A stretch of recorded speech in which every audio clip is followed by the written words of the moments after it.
Comment s'est passée la semaine? La semaine d'abord s'est passée très très bien, puisque la semaine nous avons vu des films, des courts-métrages, de documentaires, de fiction, de jeunes créateurs, je ne veux pas dire européens, parce que de jeunes créateurs du monde entier.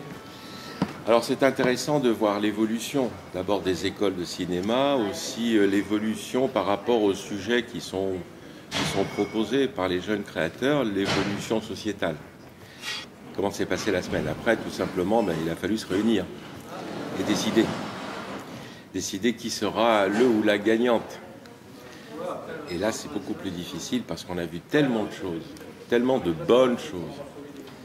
Alors, il faut prendre beaucoup de temps, il faut se remémorer, reprendre les titres des films, reprendre tout le programme, tout ce que l'on a vu. Difficile d'éliminer. Qui va-t-on? Et parce qu'il faut bien éliminer, alors, selon différents critères.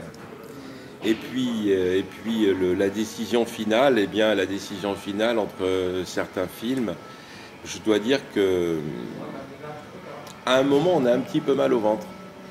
Parce qu'on se dit, est-ce que je vais prendre ça ou ça? Mais ça, c'est bien. Alors, on reprend tous ensemble le jury. Le jury est composé d'une productrice croate, qui est Ankica Juratulic, et puis d'un réalisateur français, jeune, qui habite Berlin, qui est Max Tillet. Et donc la décision du jury, c'est pas facile. C'est pas facile parce qu'on va même chercher des informations que nous n'avons pas, mais un petit peu plus loin, c'est-à-dire par exemple la biographie des réalisateurs et des réalisatrices. Vous voyez ? Et puis finalement, à un moment, il faut bien décider, il faut bien se départager, il faut être d'accord entre nous, bien évidemment. Et voilà, c'est fait. La spécificité du jury, ce qui est intéressant, c'est que moi, je suis journaliste. Vous savez, le président du jury, il ne doit pas influencer, hein, il est là pour présider. Hein, donc bon, ce sont les jurys lui-même qui sont là et qui vont donner leur avis. Une productrice de cinéma croate, quelqu'un de professionnel depuis des décennies, qui connaît bien le monde du cinéma international, qui connaît autant les festivals que les prix, que les écoles de cinéma. Un jeune réalisateur français qui fait ses études de cinéma à Berlin. Vous voyez, il y a un écart d'âge et de génération qui est très intéressant. Alors, qu'est-ce qui a été intéressant dans la programmation? C'était votre deuxième question. Ce qui a été intéressant, parce que ce n'est pas nous qui avons choisi les films, hein, c'est le FIPA. Donc, ce qui est intéressant, c'est que par pays, il y a autant, par exemple, de films d'animation que de films de cinéma, donc de tournage. Ce qui est intéressant, c'est de voir le décalage entre, je dirais pas les pays, même s'il y a un décalage entre pays, le décalage des écoles de cinéma, la façon dont on traite le sujet. Je prends par exemple un sujet qui est passé, qui aujourd'hui est obsolète, parce que le droit a fait que, d'abord, les réseaux sociaux, les associations, les pétitions ont fait que le droit a changé les choses. Donc on avait un sujet qui était valable encore il y a un an, mais qui est plus valable aujourd'hui. Ça, c'est intéressant. Ce qui est intéressant aussi, c'est de voir auprès de ces jeunes créateurs, puisqu'il y a aussi de jeunes créateurs qui présentent leurs films, mais qui sont toujours en études.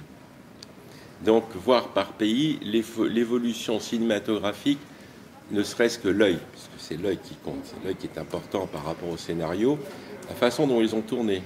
Quel format ils ont voulu prendre pour le tournage? Et est-ce que le format qu'ils présentaient se retrouvait après dans leur œuvre? Le choix des acteurs, bien évidemment, puisque ce sont des acteurs jeunes, même si de temps en temps il y a des moins jeunes, mais ce sont surtout c'est la jeune création, il ne faut pas l'oublier. Qu'est-ce que je pourrais vous dire d'autre?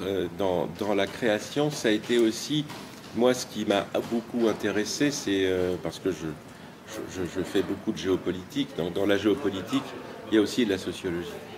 Et donc, voir les différences de comportement par pays. On n'appréhende pas les problèmes de la même façon, les situations de la même façon, la vision du monde.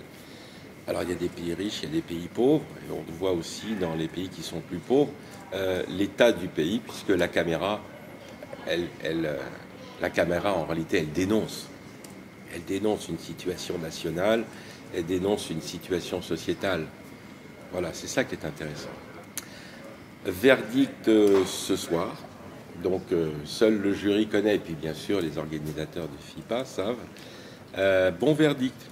Je suis très confiant, bon verdict. Même si, je le répète, hein, ça n'a pas été facile. un moment pour départager. On se sent pas bien là, en intergénération là. Mais oui, verdict ce soir, bon verdict. On espère que voilà. De toute façon, ça sera une belle cérémonie, ça va bien se passer. Et on espère que la personne, je prends ni le féminin ni le masculin, la personne concernée sera avec nous. Et n'oublions pas que c'est le prix Erasmus. Donc Erasmus, c'est, on peut dire, le programme européen de l'Union européenne qui fonctionne le mieux. Ça, c'est une grande victoire pour l'Union européenne parce que vraiment, Erasmus, ça marche. Ça concerne des milliers d'étudiants à travers le monde. Ça a un petit peu d'âge maintenant. On avait Erasmus Mundus, maintenant c'est Erasmus+. Donc l'agence Erasmus de Bordeaux peut être aussi fière du choix du jury. Mais ce qui est important, c'est de mettre Erasmus en avant. Pourquoi? Parce que ce n'est pas de la pub. S'il n'y avait pas eu Erasmus, il n'y aurait pas eu le prix Erasmus. Donc il n'y aurait pas eu ce prix pour les jeunes créateurs. Parce que Erasmus, ça ne concerne pas seulement, on peut dire, les étudiants en université, de sciences dures ou sciences molles, ça concerne tout le monde, y compris les apprentis, ceux qui sont et celles qui sont en apprentissage. À ce soir.